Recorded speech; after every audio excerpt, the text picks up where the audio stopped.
Tally Prime की series में आपका स्वागत है। पिछले सेशन में हमने बात की है वो कैश द्वारा पेमेंट्स को रिसीव या पे करने से है। इस सेशन में हम बात करेंगे किस प्रकार से हम बैंक के द्वारा यही कार्य कर सकते हैं। अगर हमें किसी को पे करना है तो किस प्रकार से बैंक अकाउंट के द्वारा उसकी एंट्री टेली प्राइम में की जाएगी, और अगर हमें रिसीव करनी है पेमेंट तो उसकी एंट्री किस प्रकार से की जाएगी। तो यहाँ पे अगर आप देखें तो मेरे पास एक एंट्री है जो कि 2 तारीख की है, 8वीं entry, paid 8,000 to CNC and company by IDBI account. तो IDBI बैंक अकाउंट के द्वारा मैंने पेमेंट किया है 8,000 रुपये का। और इसके साथ ही एक एंट्री और है हमारे पास, यहाँ पे 2,000 रुपये हमें प्राप्त हुए हैं दिनेश एंड सन्स के द्वारा, फिर से वो बैंक में IDBI बैंक में प्राप्त हुए हैं। वो भी एंट्री 2 तारीख की है जो कि 9th नंबर एंट्री है। तो आइए इन दोनों एंट्रीज़ को करके देखते हैं। जब हमें बैंक में पैसा रिसीव करना है, यानी कि बैंक में अपनी पेमेंट रिसीव करनी है तो किस प्रकार से, और अगर हमें बैंक के द्वारा पे करना है तो किस प्रकार से। तो पहली एंट्री पेमेंट की है जिसमें हमने 8,000 रुपये पे किए हैं CNC एंड कंपनी को।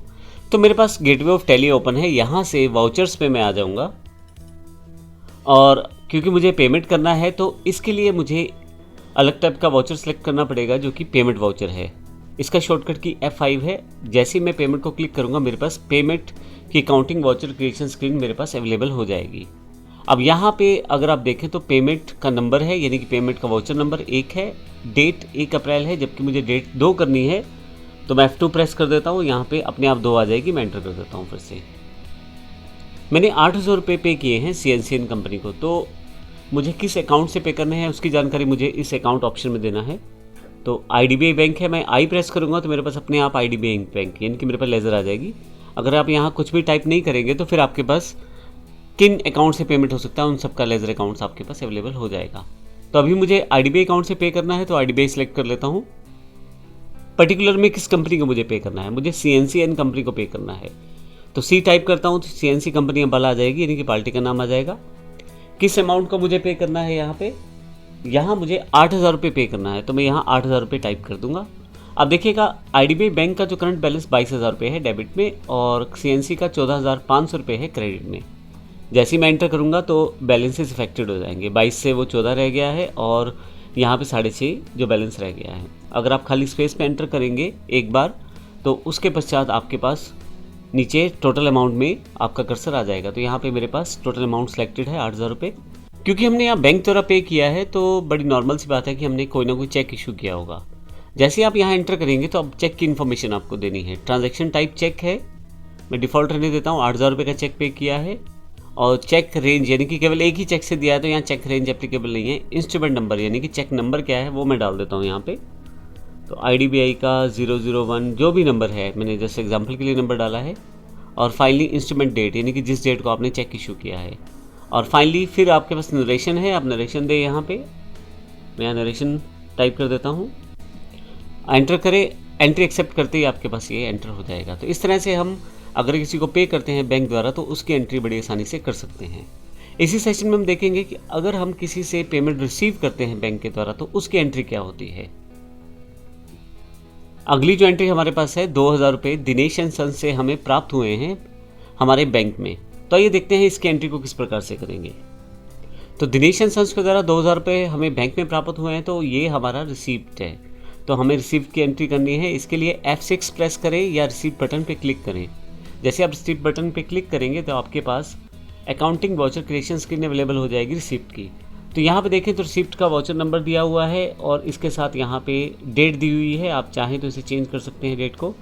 अब मेन है अकाउंट, आपको यह बताना है किस अकाउंट में आपको प्राप्त हुआ है पेमेंट। तो हमें IDBI बैंक में प्राप्त हुआ है, तो मैं IDBI बैंक सेलेक्ट कर लेता हूँ। किस पार्टी के द्वारा प्राप्त हुआ है, दिनेश एंड सन्स। तो दिनेश एंड सन्स को टाइप कर देता हूँ यहाँ पे, मेरे पास अवेलेबल हो जाएगा दिनेश एंड सन्स। कितना अमाउंट रिसीव हुआ है, मुझे 2,000 रुपये मिले हैं दिनेश एंड सन्स से, यानी कि मेरे अकाउंट 2,000 रुपये से क्रेडिट हुआ है। तो मैं 2,000 रुपये यहाँ डाल देता हूँ। अब आप देखेंगे बैलेंस अकॉर्डिंग टू जो हमारा बाकी बैलेंसेस से है बैंक का और दिनेश एंड सन्स का, दोनों अपने अकॉर्डिंग मैनेज हो जाएंगे। फाइनली अगर आप नीचे आएँ तो खाली स्पेस पे एंटर कर देता हूँ, टोटल अमाउंट सेलेक्ट हो जाएगी। अब इसके पश्चात फिर से एंटर करने पे आपको जैसे आपने पेमेंट करते वक्त चेक या DD की इन्फॉर्मेशन दी है, वैसे ही यहाँ पे आपको पेमेंट रिसीव करते वक्त भी इन्फॉर्मेशन देना है। तो ये चेक ही मीडियम है, मैं एंटर कर देता हूँ इस पर इंस्ट्रूमेंट नंबर यानी कि चेक नंबर क्या है। तो यहाँ मुझे चेक नंबर की जानकारी देनी है, जो भी चेक नंबर है वो मैं यहाँ पे लिख देता हूँ और उसके बाद डेट, किस डेट को एंट्री होगी। फाइनली फिर एंटर करते हुए नीचे नरेशन आपको देनी है यहाँ पे। फाइनली एंटर करेंगे आप तो एक्सेप्ट करते ही ये हमारे पास एंट्री हो जाएगी। एक बार इन सभी एंट्रीज को डे बुक में देख लेते हैं। मैं यहाँ से एस्केप कर लेता हूँ और डे बुक पे अगर आप जाएं तो आप देखेंगे सीएनसी कंपनी की पेमेंट की 2 एंट्रीज है, एक कैश है और एक बैंक के द्वारा है। और दिनेश एंड सन्स की जो हमारी रिसीविंग हुई है पेमेंट की, यानी कि हमें जो पेमेंट मिली है उसमें भी 2 एंट्रियाँ हैं, एक बैंक की है और एक कैश है। तो इस तरह से हमने ये 4 एंट्रीज को देखा है। तो इस तरह से हमने इस पूरे सेशन में देखा कि किस प्रकार से हम अगर किसी को पे करते हैं या पेमेंट रिसीव करते हैं तो वो 2 माध्यम से हो सकती है, कैश के द्वारा और बैंक के द्वारा। कैश के द्वारा तरीका क्या रहेगा एंट्री का और बैंक के द्वारा क्या रहेगा, दोनों तरीके हमने इस सेशन में सीखे हैं। तो अगले सेशन में हम देखेंगे किस प्रकार से डायरेक्ट या इनडायरेक्ट एक्सपेंसेस को हम अपने अकाउंट्स में एंटर करते हैं या किस प्रकार उनको पे कर सकते हैं। धन्यवाद।